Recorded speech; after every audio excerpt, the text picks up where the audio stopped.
So we have talked about two quantities that affects currents, that is the charges flowing through a conductor.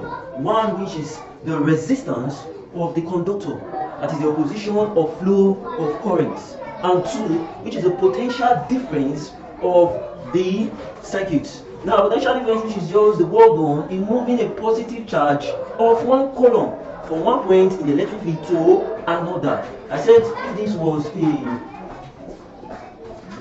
copper conductor, for example, is made up of copper atom. Now, from the copper atom, electrons are free to move randomly. But when you create an electric potential, an electric difference, electricity now moves in a specified direction. There must be an electric difference. Electric potential difference, the work done in moving a positive charge on one coulomb from one point in the electric field to another. If we are to write this mathematically, it will be potential difference is equals to work done over charge, and potential difference is represented, or voltage is represented as capital letter V. Work done will represent as capital letter W, and charge will represent as Q. Now we can make W the subject of the formula, which will become the cross multiplier. Become W is equal to VQ. Now note, we are going to use this formula as we move on. We can call this electrical work done. Electrical work done is equal to potential difference times charge. Now we have said what the circuit is. Now in a circuit, we said there are many components, very many components in that circuit, apart from the four main ingredients. Now when you now see this component, you can have more than one. Like in a circuit, you can have more than one energy source, you can have more than one cell, you can have more than one resistor, you can have more than one capacitor. How do you connect these components together? How do you go ahead to connect components together? Now for some reason, you connect it in one way, another reason you connect it in one way. But there are only two ways of connecting it, which is the parallel connection and the series connection. Series and parallel connection.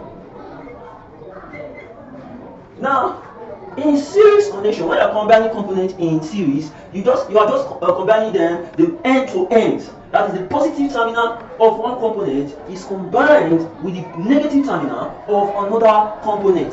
In series connection, you connect them end to end. For example, if you have a cell, this is the symbol of the cell. This is the negative part, this is the positive part. Now you have another cell. You see that the negative part of this cell is connected to the positive part of this cell. The negative part of this cell is connected to the positive part of the cell. So whichever components, once they are connected end to end, we say they are connected in series. While in parallel connection, it is when you combine these components side by side. That is, the same conductor connects all the positive components, and the same conductor is connecting all the negative components. Parallel connection, side by side. All the positive terminals are connected together, and all the negative terminals are connected together. Let's use a cell to illustrate. Now, if this is one cell, the positive and the negative, the positive and the negative, positive and the negative. You have three cells here. Now, all the negative terminals will be connected together. Now, these are the conductors. There's no special thing about this, but what we are seeing here is just that all the same conductor connects this positive terminal to this same positive terminal and to this positive terminal. And here, the same negative terminal is connected to this and this. So this is an example of a series connection. Now, when you connect more than one cell together, someone will be interested in knowing the total EMF. And when you combine a resistor together, someone will be knowing the total resistance in this connection, whether in series or in parallel. When you combine capacitor, someone will be interested in knowing the total capacitance. Obviously, what produces potential difference in a circuit? Obviously, it is your energy source. So if you are starting small, your battery will be your source of EMF. And that's why if you look at the Tiger battery at home, you will see on the Tiger battery they will label 1.5 volts. So the Tiger battery is supplying an EMF of 1.5 volts. Now, we also talked about components connected in series and in parallel. One thing I want you to take note is that when components are connected in series, for example, these are resistors. When they are connected in series, the same current always flow through them.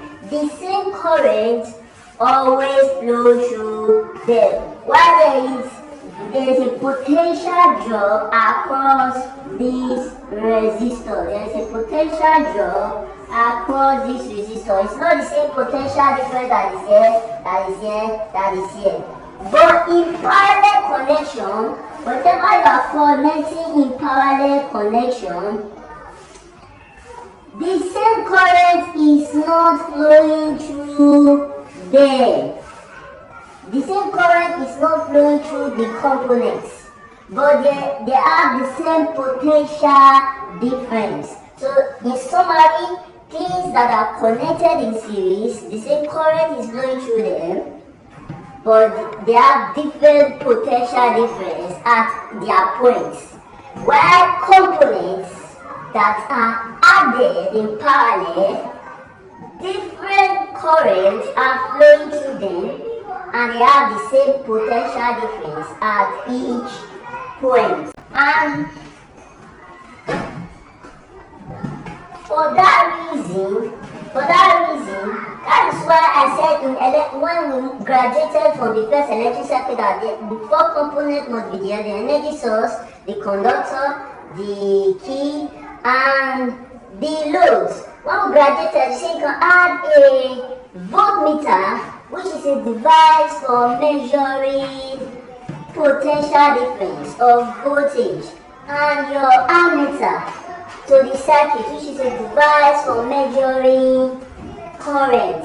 Now I said when you add your ammeter to your circuit, you should always add it in series. This is the reason. This is your load resistor. You are going to add your voltmeter to it in parallel. Now let's say this is your cell. You are going to connect it to your ammeter in series. In what?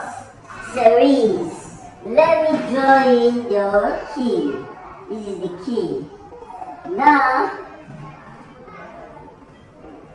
you see that the cell is connected to the ammeter in series, while the resistor or the load is connected in parallel with the voltmeter, while we have said this earlier on. Now, for you to measure the current coming from the cell, anything for you to measure it correctly, we said current flowing through components in series are the same. If you should add the ammeter in parallel with the cell in parallel connection, you will get a different current. So that is why you have to add it in what? Series, because the same current will flow from the battery directly to the ammeter.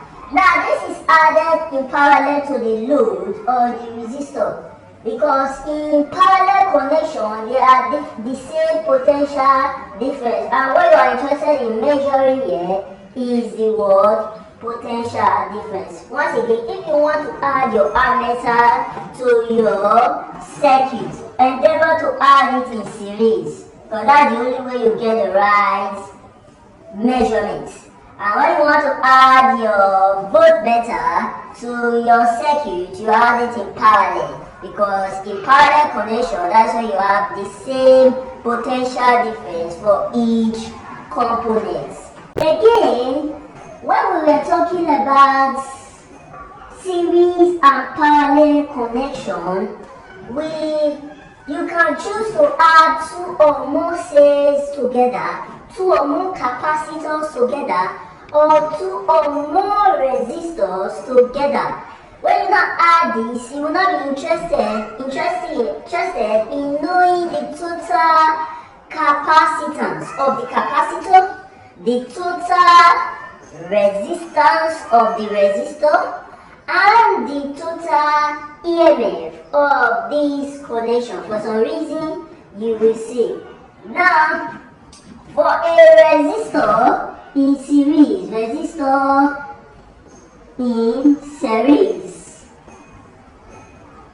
the equivalent resistance of the resistor is given by this formula. ROT is equals to RO1 plus RO2 plus dot dot dot plus RON. That is, the total of the equivalent resistance is just for you to add the individual resistance based on the number of resistors you add. That's why we're studying as RON. If we were to add series resistor, it will be ROT is equals to RO1 plus RO2 plus RO both. Then we have to have 5 resistors, the same thing, R1 plus R2 plus R3 plus R4 to R5. But if the resistors are connected in parallel, the formula for calculating the total resistance in this resistor connected in parallel is given as 1 over ROT is equal to 1 over RO1 plus 1 over RO2 plus dot dot dot plus 1 over RON. The same thing applies. I did not give the number of resistors. So this is the formula for it. It is based on the number of resistors you have. If you should have 2 resistors connected in series, parallel rather, it will just be 1 over ROT is equals to 1 over RO1 plus what? 1 over RO2. Now, what about capacitors connected in series? For capacitors in series, equivalent capacitance will be given as 1 over CT also 1 over C1 plus 1 over C2 plus dot dot dot plus 1 over Cn. So if capacitors are connected in series, to calculate the total capacitance of these capacitors connected in series, you use this formula. But if they are connected in parallel,